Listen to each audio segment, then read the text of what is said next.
Hello and welcome. This is The Birth of a New Dimension.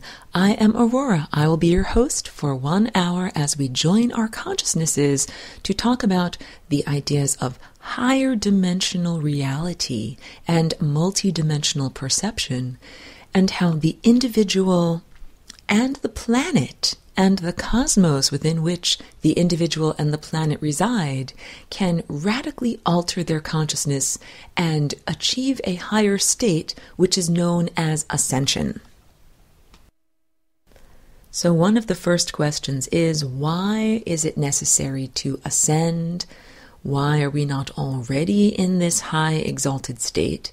And the answer is Lesson 18 from Lessons for Full Spectrum Humans, which covers a lot of galactic history, the backstory, the epic drama that led to the present state of human consciousness on Earth's surface.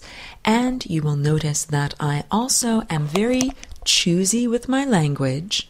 When I speak about Earth surface human culture, there are many levels of consciousness, I want to say assigned to, rather, or associated with Earth.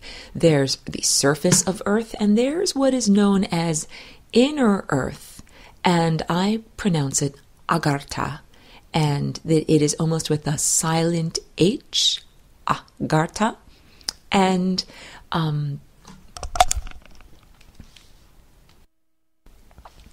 these beings and this culture of Agartha have a very different frequency, a higher frequency than that of Earth's surface.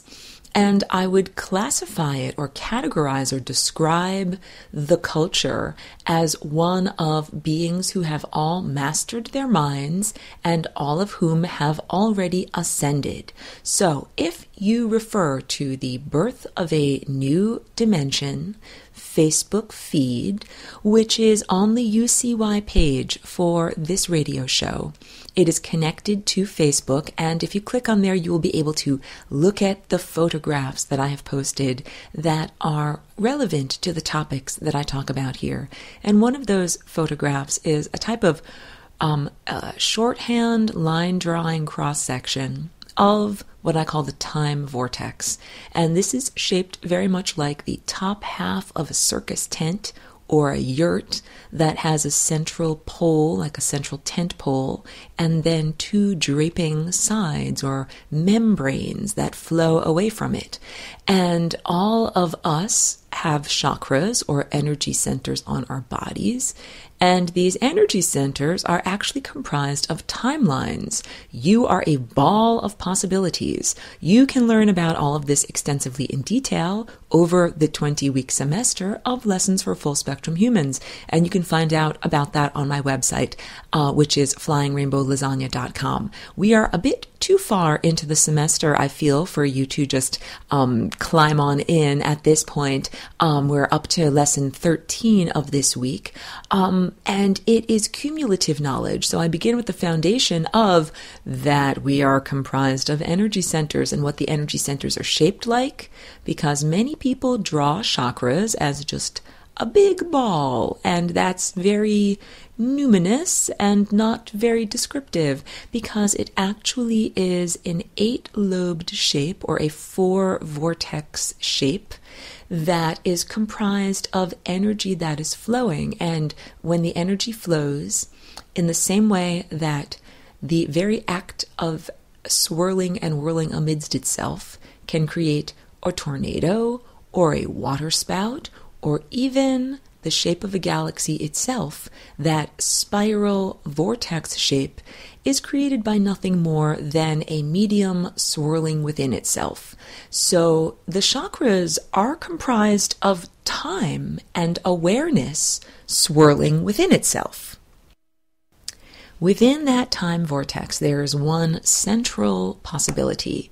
I call it the core because it would be located or associated with the center of that graphic picture. If you looked at it from the top down, it would be like a bullseye, and that central or core possibility would be at the center of the diagram, with the other areas of less likelihood but greater probability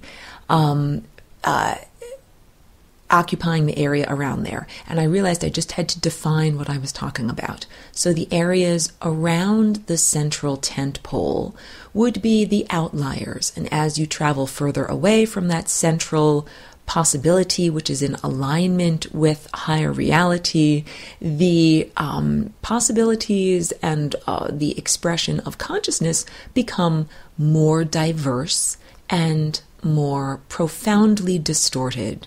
So each one of us has versions of the self that are at the far edges, at the far periphery, and that are highly distorted. They don't look anything like what you currently are, and they don't have values or thoughts and belief systems like what you currently have.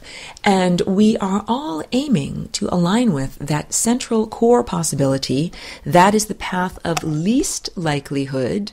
There's only one, and it is the only way to exit the tent, because every other possibility simply ends or terminates in the membrane of death, which is the tent skin itself. And it's only that central timeline that allows consciousness to ascend or to enter into the next level or quantum of consciousness. All right? So a quantum, when people talk about quantum physics, what does this mean? It means a packet, like a whole number. You know, we have the integers, the whole numbers, 1, 2, 3, 4. If we are not speaking about a world of fractions or decimals, there's only those whole number increments and no areas in between. And that is what we're talking about when we talk about these quanta. They are increments that do not have gradations. They have boundaries. And the boundary is, I describe it as the membrane of death. It is a focuser of awareness, and it is part of the refinery of consciousness. It is refining your consciousness until it is a set of coherent waves. Laser light is coherent waves. That means that all of the peaks and all of the troughs of the waves match up. All of the up cycles and all of the down cycles perfectly overlap. And that means that the beams of light are not going in every single different plane. They are traveling together in one plane. They have organized, and when your light body becomes coherent, it remains organized and allows you to be submerged within the sea of consciousness and not to be unraveled or completely unmade or placed into a state of non-cohesion. So all of the experiences that we are having within this refinery of consciousness are acting in order to create a coherent body so that you can exit this level of reality, go into the next level, and not be torn apart by the amazingly strong forces that exist there. I liken this to being a little baby sea turtle, and you're just hatching out of your egg shell of consciousness, and you have to make it across the beach to get to the ocean of consciousness. And of course, there are predators trying to pick you off and prevent you from getting there. And then once you get there, the point is there are enormous ocean currents that can whisk you away, and you have to have a strong set of flippers. You have to be prepared to swim in those currents. So the preparation for being able to have your consciousness subjected to those currents of higher consciousness and the intensity of them is what was practiced in the ancient mystery traditions, like the mystery schools of ancient Egypt, which were actually outgrowths of Atlantis. These were schools of initiation. So just like you enroll or matriculate to your regular college, you would be initiated into the mystery schools.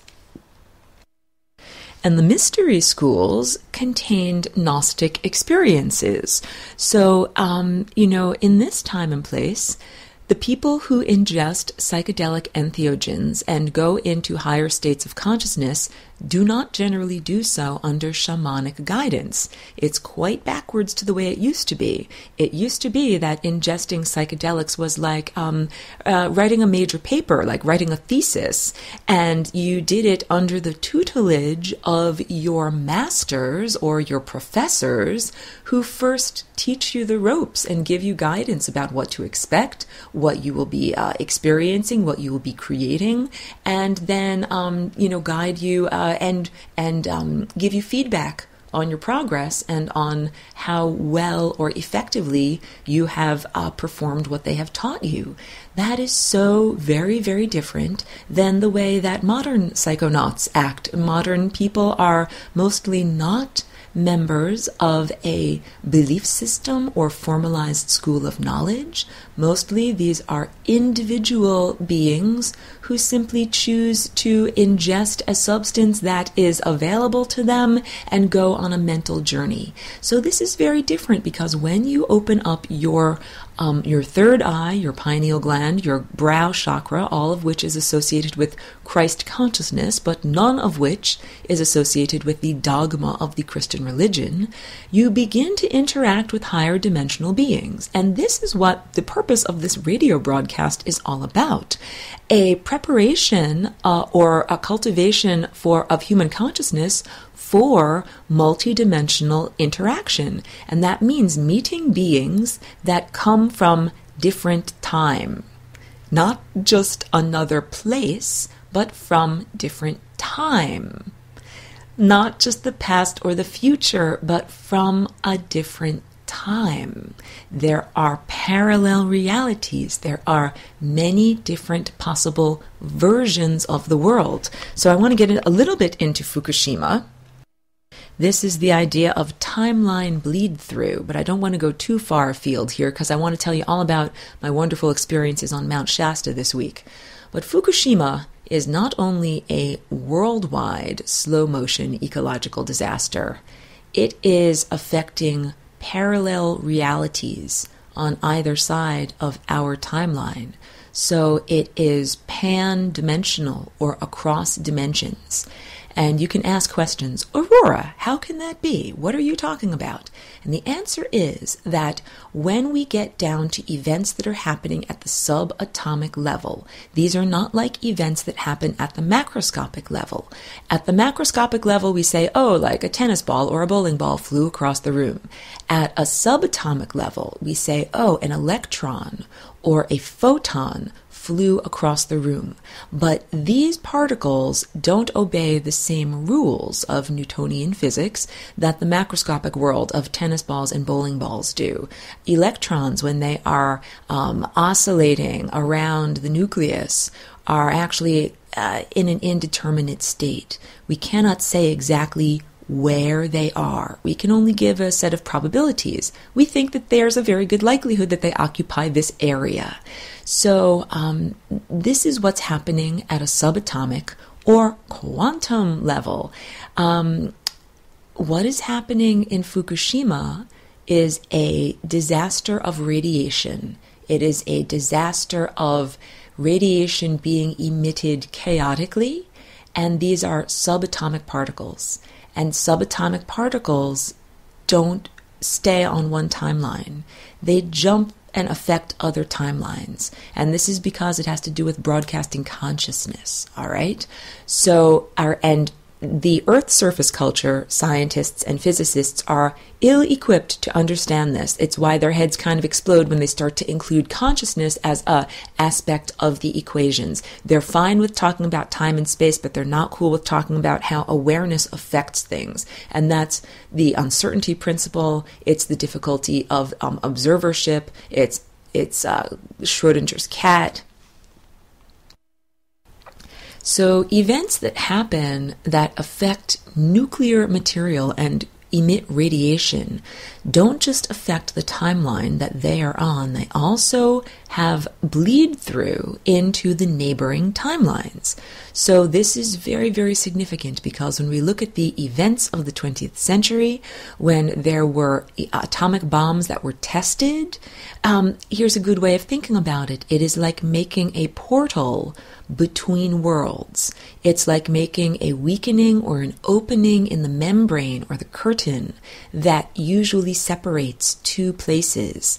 And all of a sudden, ideas and consciousness and energy can be transferred between those places. And if it is not used intentionally, smartly, then it is being used towards destruction. And this is really what happened when Earth's surface humans began to experiment with atomic weapons in the 20th century. And this also made it necessary for our neighbors on parallel realities to begin to intervene. Because it's like if you have a tree that leans over into your neighbor's yard and starts dropping things on your neighbor's roof and is, harming your neighbor's house, then it's absolutely appropriate for your neighbor to start going into your yard and knock on your door and say, first of all, hey, there's this tree and it's doing this thing to my house that I don't like. And of course, if there's a problem, start sawing off the tree limbs that are knocking the house down. So this is what's going on with Fukushima right now. This is a leakage of energy on the subatomic or quantum level that is not only affecting life and consciousness on this timeline, but it's also affecting life on parallel timelines. And one of the ways that this radiation affects consciousness is by affecting the genetic material of humans. Like it has the capacity to create cancer in the present moment, and it certainly has the capacity to create genetic mutations in future generations. And this is a turning point, a crucial time in the history of the biosphere on planet Earth, because this moment now is determining a lot of what humanity will transform into.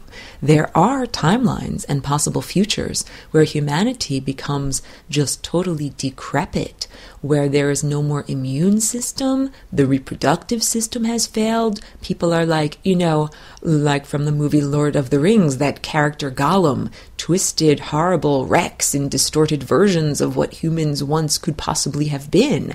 And that's just because of poisoning and radiation in the atmosphere.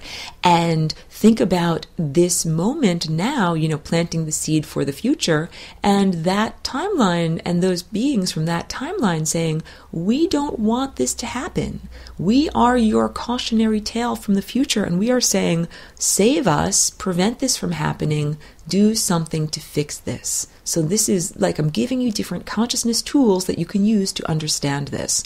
So what has happened from choices that were made on this timeline are affecting and afflicting the neighboring timelines.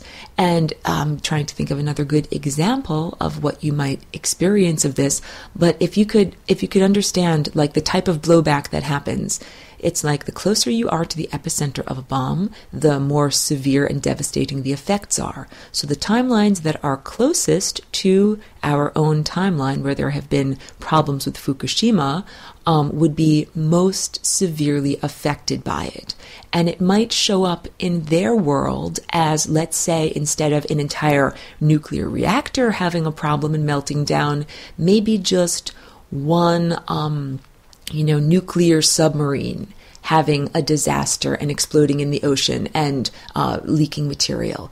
But that event would not have happened if Fukushima hadn't happened on our timeline. And let's say there's a timeline next to the nuclear sub that's a mini disaster where only a suitcase size amount of nuclear material gets dumped into the ocean, but it's still a disaster. And then let's say there's another tinier, smaller reverberation next to there, where it's a test tube of nuclear material that gets dumped into the ocean.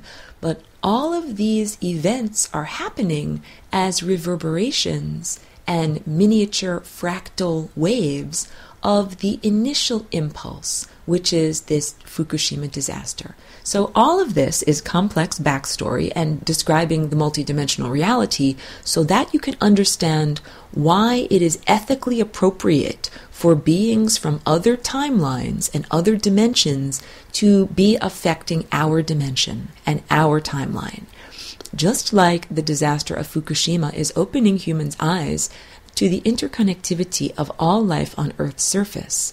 What is happening in Japan is affecting and afflicting people in North America, in Europe, and everyone in the Pacific Ocean is suffering and is going to be irradiated from the consequences and residues of this. So it affects the entire globe, and because it affects the globe, there has to be a global effort to fix the source and, of course, cleanse and mitigate the pollution that has happened. This is analogous for what we need to do across all of the parallel timelines. We need to have a concerted effort within the cosmos. The cosmos includes all of the parallel realities to heal the rifts between dimensions and make sure that the energy is going where it needs to go. So, I have spoken before about beings that occupy the interstices and made them analogous to the accumulated fatty deposits in the body of the cosmos or the universe, and fatty deposits being undeveloped, undigested emotional residues, and likening it to pain, that this is like the solidified, manifested pain of the universe, and that these painful experiences need to be resolved with unconditional love so that energy may flow again. Well, we are experiencing presently a cosmic restructuring where the beings that have occupied the interstices and these accumulated pain signals of the cosmos are finally being resolved and energy is finally flowing, and that means that awareness or light is being exposed to areas that once were only darkness, ignorance, or unawareness. And so this is causing a massive shift in events. I'm talking about beings from other places and other dimensions are interactive now in our terrestrial place and our version of reality, dimension or version of this timeline, in order to help fix Fukushima. Because this is such a crucial and dire circumstance, and because it is analogous to a tree that is leaning dangerously into our neighbor's yard. They're not just going to allow it to fall on their house, they also want to protect their house. So there must be a concerted effort made throughout the cosmos to heal this dimensional rift that is sending energy out of place into other worlds. And energy is really neutral. It is not positive or negative, but it becomes positive or negative dependent upon whether it is behaving properly or if it's in its right place. So think about your own biological body or any biological organism, something that has blood. If the blood is within the blood vessels, then the organism is achieving a state of health and vitality. If the blood is no longer within the blood vessels, the organism is suffering. We understand this as like massive bleeding and dying. So this is like saying energy that's supposed to be within a timeline is like blood that's supposed to be within a blood vessel. You don't want it to leak out, or like the digestive juices that we wish to be in our stomach or in our intestines, but not leak into the other areas of the body, or the cerebral spinal fluid that cools and produces transmitters for our nervous system. We want that fluid to be pristine and not have anything else floating in it. So this compartmentalization of parallel realities is necessary for the health and vitality of the overarching entity within which we live. And the Fukushima, I want to say disease. Fukushima is like a disease that is afflicting not only our planet, but many other parallel realities. Now, I just returned from a lovely little camping trip up on Mount Shasta, and this will tie into the idea of Fukushima, because when I went up there, one of the issues that I spoke about and communed with the beings that live there was about this topic, because they asked, what are, in my opinion, the most crucial challenges being faced right now. And I said Fukushima is the first one that comes to mind, and then genetically modified organisms.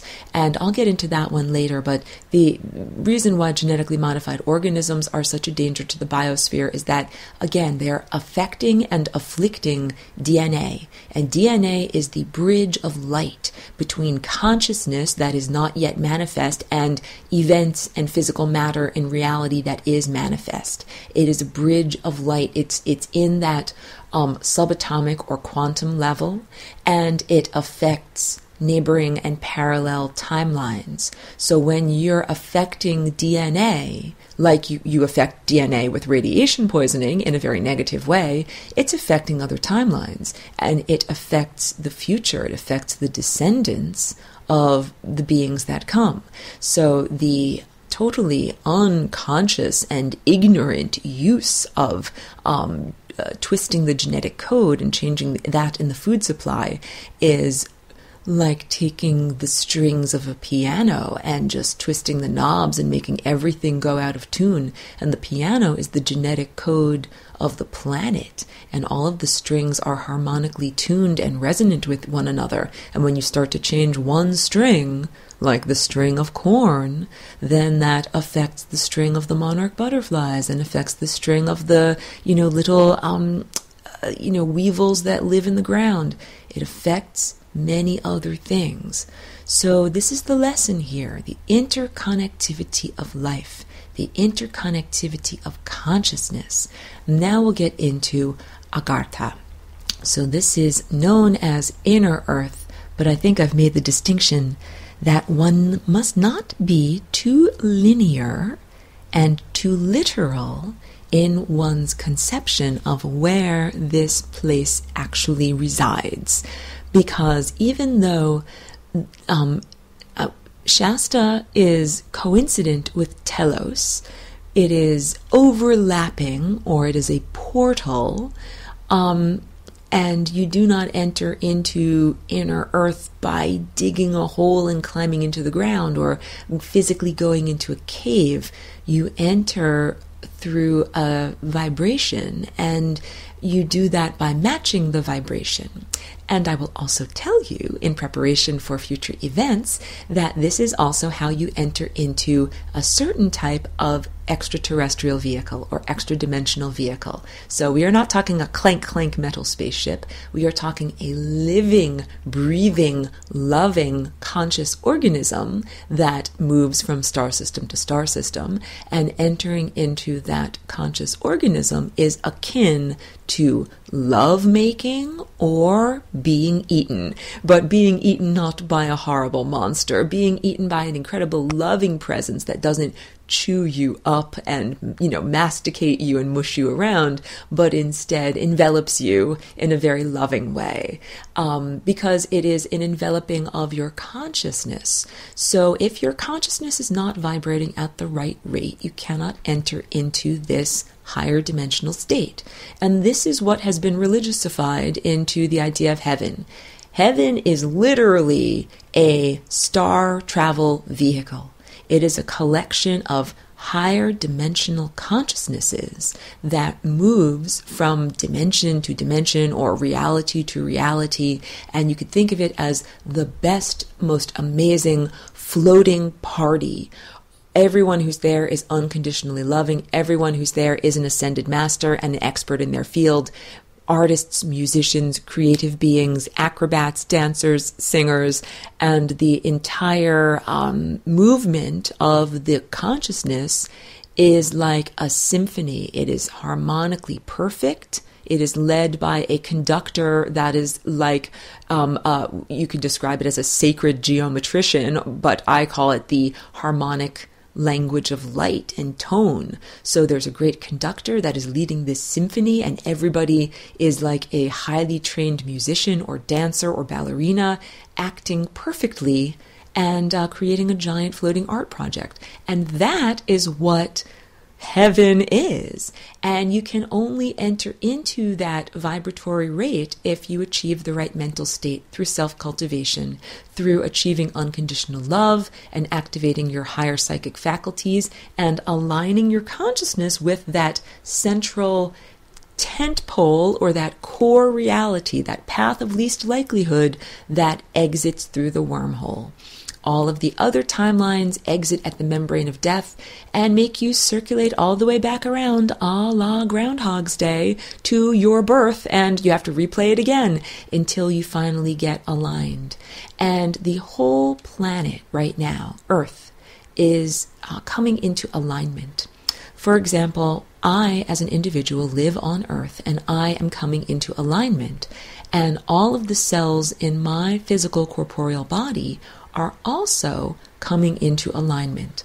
If there are any cells or particles that are within my biosphere, my physical body, that are not coming into alignment with higher consciousness or that great harmonic conductor of the symphony of the cosmos, those cells can no longer be in me.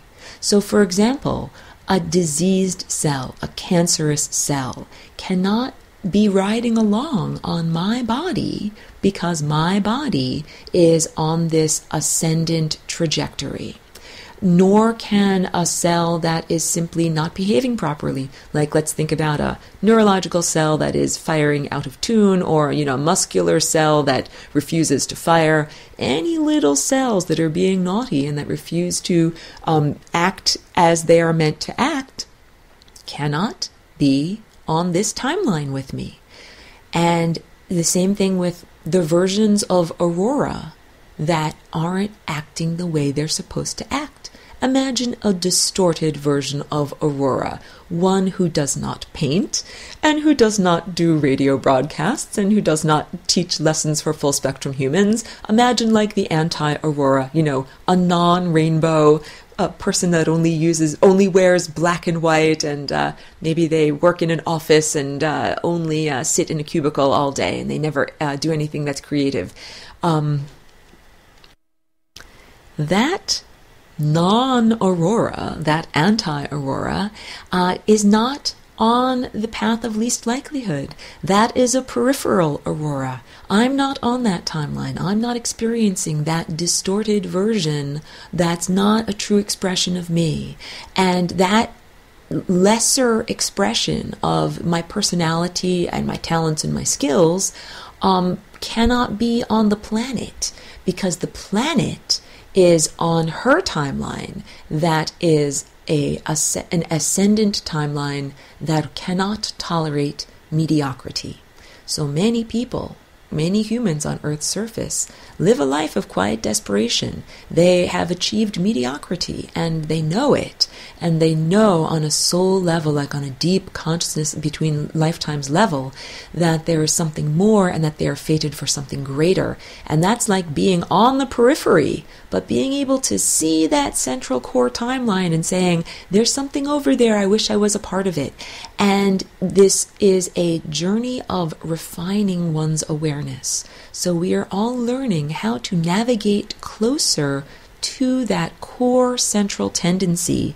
And this is the journey of becoming an ascended master. First, we need to master our minds. So the beings that occupy Agartha have mastered their minds. That's like saying they're painters who are in control of their paintbrush. Their paintbrush is not being held by a jiggling arm or, a spastic arm that makes marks that they don't want. They don't drip their paint, and they make the painting look the way they want it to look.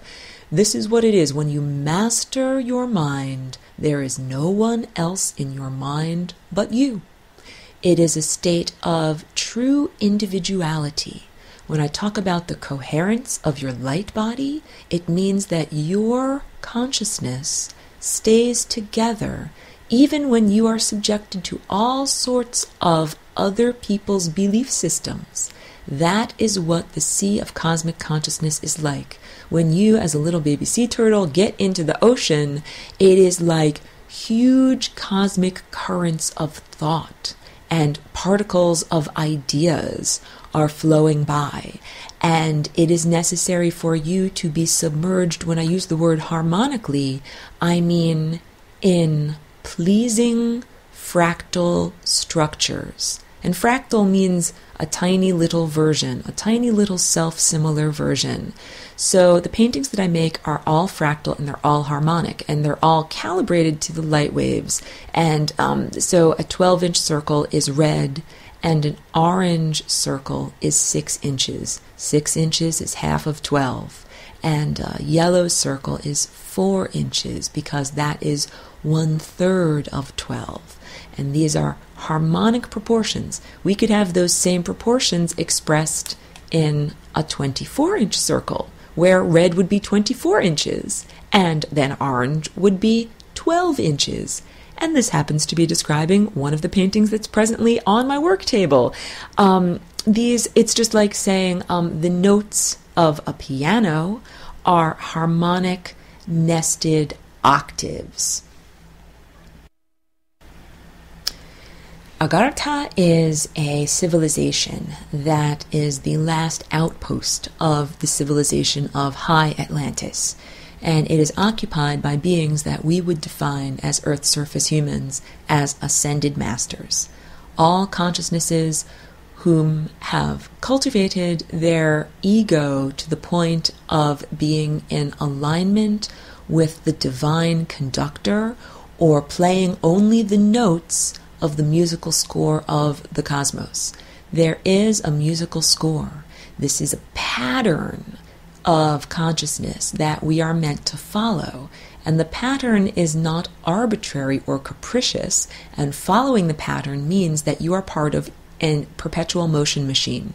It means that you embody eternal life because there's no friction.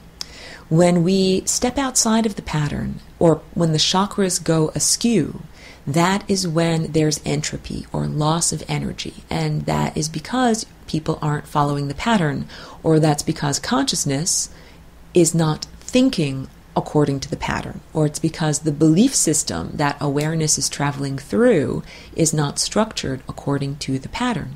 And if you would like to achieve immortality and have an endless journey of consciousness, it is necessary to structure your energy body and your belief system so that you don't have friction and entropy.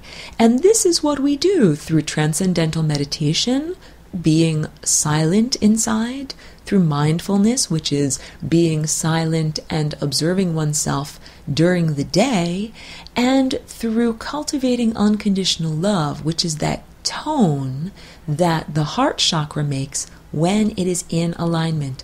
So when you are in alignment and creating unconditional love, it's like energy going in the bank. And then the more that you're able to do that, the more you are able to use that energy to activate your higher psychic faculties, your brow and crown chakra, and begin learning in the University of the Universe. And when you start to learn, then you get even more energy. Every time you learn about the structure of the universe and the structure of your chakras, it makes it easier for you to grow more energy and accrete more light. And eventually, each one of us will become an ascended master and enter into that new layer of reality, that new quantum, that new electron shell. You jump from a lower state into a higher state. This is how electrons work. This is how light is emitted. If you're in a room with a light bulb, or I'm right now staring at the sun and it's gorgeous. If you're underneath the sun, understand that that is how photons are being emitted. An electron, well, in the case of a light bulb, is going from a higher state to a lower state, and then that photon is being emitted. But what I'm talking about when we're ascending is going from a lower dimensional state to a higher dimensional state. Just like the electron, you are jumping from one shell to another shell. The shell is a membrane of possibilities, a spherical membrane of possibilities. And when you achieve ascendancy, then you jump to the next spherical level of possibilities. And there is the next level of refinement of consciousness that happens. So the Agarthans are beings who have jumped to that next level of consciousness, and they have been shielded since that time that humans were degraded. So they were aware of the forces of negativity that were coming to diminish and degrade surface culture on Earth. There wasn't inner culture at that point. Degrade humans' connection to the source. And rather than have that happen across the board, some aspects of the High Atlantean culture created this bubble that is shielded by a psychic shield, and it is in a parallel or otherworldly state. That's why you can't get there with a bulldozer or a hot air balloon. You get there with consciousness, and you have to be able to believe in order to enter into that realm. What do I mean by believe? I will give you an example from my day up there. So I drove up the actual mountain at one point and parked my car, and even though I was well bundled in many layers because I knew it would be cold, it was really cold. It was 33 degrees, and I guess I've acclimated to California because I did not want to perform my little ritual and burn my sage outside and be shivering. So I decided to be in my car and have the window cracked open, and I had a lovely view of the actual face of Shasta and had some really divine contact. And at one point I was cold, and I toggled the little button on my car armrest in order to put up the window. And then a moment after I did that, I recognized that I did not actually have the keys in the car's ignition. And so theoretically, logically, that would have been impossible. And this is what I mean by you must be able to believe in order to make something happen. If I had known that there were not keys in the ignition, then it would have been beyond my present belief system to believe, oh, I can make this happen with my mind.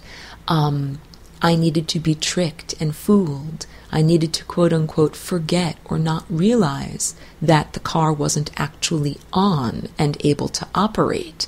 I simply believed haphazardly, casually, capriciously, the way that we do.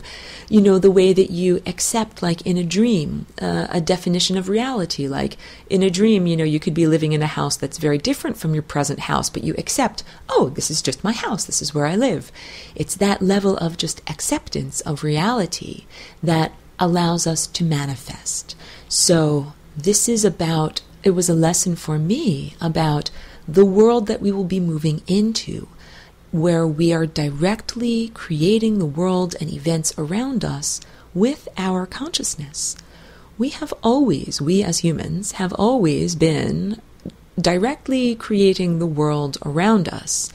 What has not been happening is individual sovereignty and individual mental control. So it's like someone else has been putting the paintbrush in your hand, and someone else has been pushing your arm all around the canvas, and you might want to try to paint with the color blue, but someone else puts red on your paintbrush instead. And this is what's been happening to consciousness. You might want to be cultivating feelings of peace and inner harmony, and instead there are lower vibrational service to self negative thought entities who occupy the interstices, who reach into the hacked operating system of your mind and elicit negative emotional responses like anger and hatred and sadness and grief and things that are not harmonious and at the level of unconditional love because it's convenient for them. Well, how can you even say that you are the painter or creator of a reality or of your life if you haven't had the unfettered choice of how you make your life? If you have always been hobbled with negative influences or with external entities reaching into your mind and making you think thoughts or believe things that you don't really want to think or believe. So, when I go back to the ancient mystery schools, the initiates were taught how to keep out, block out, and vanquish these negative thought entities. They were taught how to trip. Do you understand? How to have a psychedelic voyage, because these voyages are tiny fractal experiences of the death journey. They are mini deaths. They are death of the ego. They are death of the person that you were leading up to that moment. And they are astral travel in the sense that you have a non-physical body, a body that can go into the less dense realms, and you can cultivate that body while you are still in the dense realm, so that when you exit the body, you're ready. You are ready for the entities that you will encounter and the experiences that you will have. So, for example, the ancient Egyptian mystery school has a book. It is not called the Egyptian Book of the Dead. It is called the Egyptian Book of Coming Forth into Day. And it is filled with spells or incantations and is a guidebook for the afterlife. It is a guidebook for going through the layers of the interstices so that one does not become waylaid in one's journey of consciousness and instead makes it through to the other side. Yes, we can all sing, break on through to the other side. Makes it through to the other side, achieves the next quantum level of consciousness, and in the Egyptian tradition, lives on the sun bark of Ra with all of the greats like Isis and Osiris and Horus and all of the other wonderful Egyptian deities. Well, it has been very difficult for individuals to achieve ascended mastery with such little cultivation in recent times. It's kind of like people, if we would say being an ascended master is like being an Olympic athlete. And imagine if you lived in a world where no one ever exercised and you'd never seen an athlete and there are no gyms and no one ever taught you that exercise even exists. And you had to just figure it out and invent it all on your own. That's what it's like to live in the Western industrialized world of North America. And that's what a lot of people in this realm have been facing in terms of cultivating their consciousness. You live in a world where no one cultivates your consciousness. People, in fact, cultivate anti-consciousness. People do whatever they can to anesthetize their consciousness. You know what's a great thing to anesthetize your consciousness? Television. And also alcohol, and also most pharmaceutical drugs. Most pharmaceutical drugs leave a chemical residue in the neurotransmitters of the brain that makes it difficult to achieve the higher mental states that it is required to do something like enter into agartha or to go to heaven, these higher dimensional states.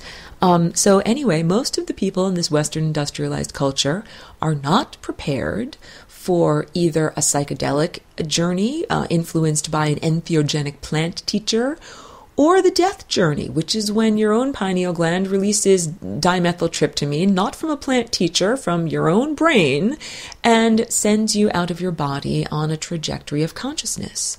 I have already stated that death is the aberration. Ascendance is the truth.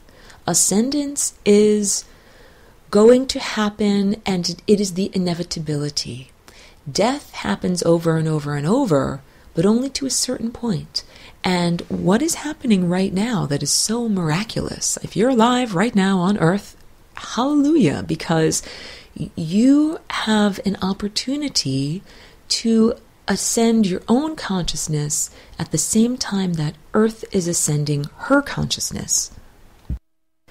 And this will coincide with a reintegration of the bubble of consciousness that is Agartha, the higher consciousness ascended master beings, and a reintegration and reconnection with the higher consciousness beings that exist in other star systems and that use the stars themselves as a network of consciousness travel.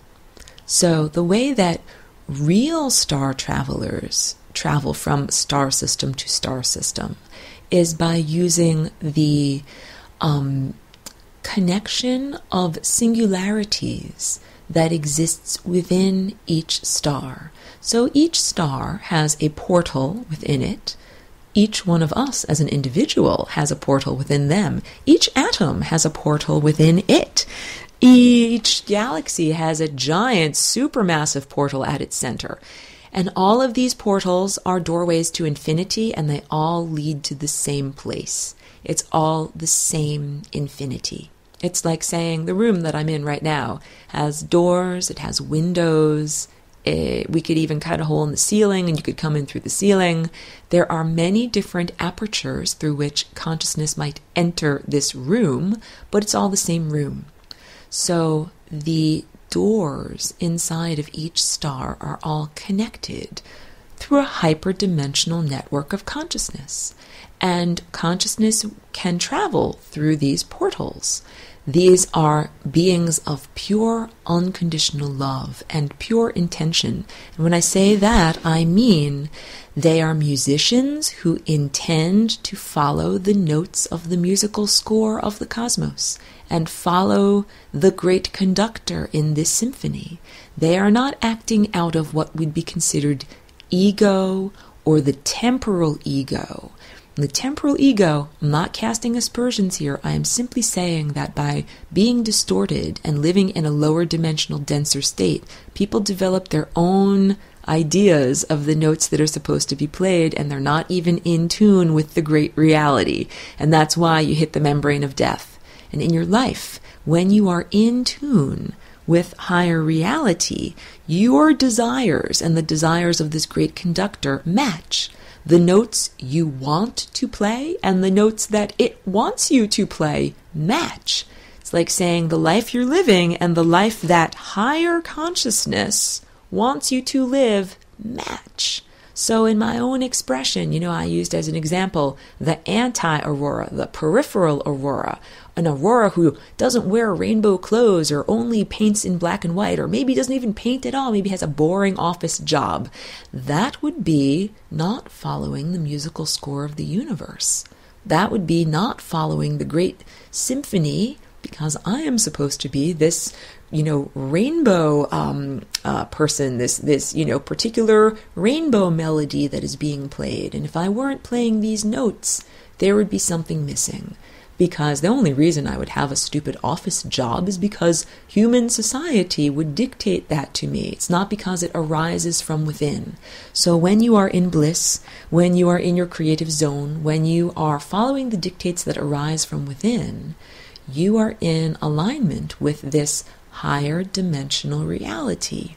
And when we ascend as a planet and as individuals, we will all be embodying that perfect musical score of the cosmos. We will all be playing our notes on time and in harmony. And that means that each one of us will perform a role. You might be an artist or an actor or an inventor or whatever is your personal skill or talent. That adds to the whole. It's a mosaic, it's multifaceted, and each one of us has a particular role to play or a particular value that adds up to the system. This is what Christ consciousness really is. It is a mosaic of many different perspectives that overlap and fit together synergistically.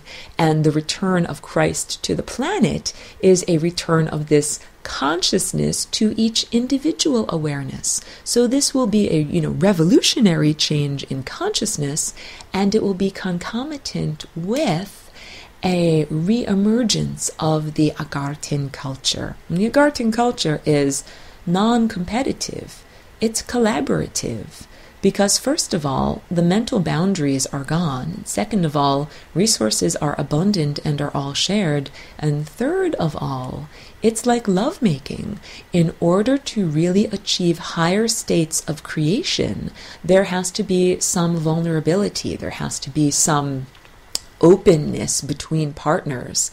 just like in order to reproduce, people have to take off their clothes and expose themselves to one another in vulnerability in order to really create new ideas, new social structures, new ways of running the planet. Consciousness needs to be able to connect with other consciousness and be open and be vulnerable and not be thinking, who are you? Are you out to get me? Are you trying to steal something from me? What can I get from you? What can I take from you? What's the quid pro quo? All of that competition goes out the window. We head into collaboration, which says when you meet someone or something, what do I have to give here? Not just what can I take, but what do I have to give and what do I have to receive? Or what can we build together here? And that is the value system of Agarthans, that they think that if it's super cool to collaborate with other people and not to be extremely self-centered or egotistical, that would be considered a major turnoff. So if we were using music as an analogy and if we were singing together in a symphony, it would be very Agarthan to sing, to modulate your voice so that you fit with the other voices, not just sing at the top of your lungs because you can and because you can be the loudest. Just because you can be the loudest doesn't mean that you should. So we begin to mitigate the egoic desires and harmonize with the higher consciousness, which basically sees the totality. It sees the multifaceted mosaic and mitigates the inner desires. So going to Agartha was quite an amazing experience, and I also had deep healing on my cellular structure of my body, which was important to me because, just briefly, as a walk-in, I'm a stellar consciousness that has had to integrate into an earth material body, and I've had difficulties doing that. And in many ways, I always looked at the stellar world as being more sophisticated, a realm of higher consciousness than that of earth. And after interacting with the Agarthans, these are like true earthlings. This is true Earth society. My eyes are opened to the sophistication and beauty of this planet and what it can be. So we can re-embody these values and essentially we will become like the Agarthans. Their world is different because they don't give birth to physical babies. They don't eat physical food. It's different. It's a different world. And we can still apply that value structure and belief system to our own world, and we are going to be able to start seeing an amplification of consciousness on the surface of the planet as the things that hobbled human consciousness are removed. Literally, the hobbles are removed. And these are genetic degradations and consciousness belief system programming. Humans will be able to achieve these higher programs. The program of being able to ingest light as opposed to ingesting solid food, it is a mental program. So we'll get more into the mental program of how to ingest pure light on another edition of Birth of a New Dimension. Thank you for tuning in. Thank you for being on the journey. Thank you for the energy and the consciousness that you bring.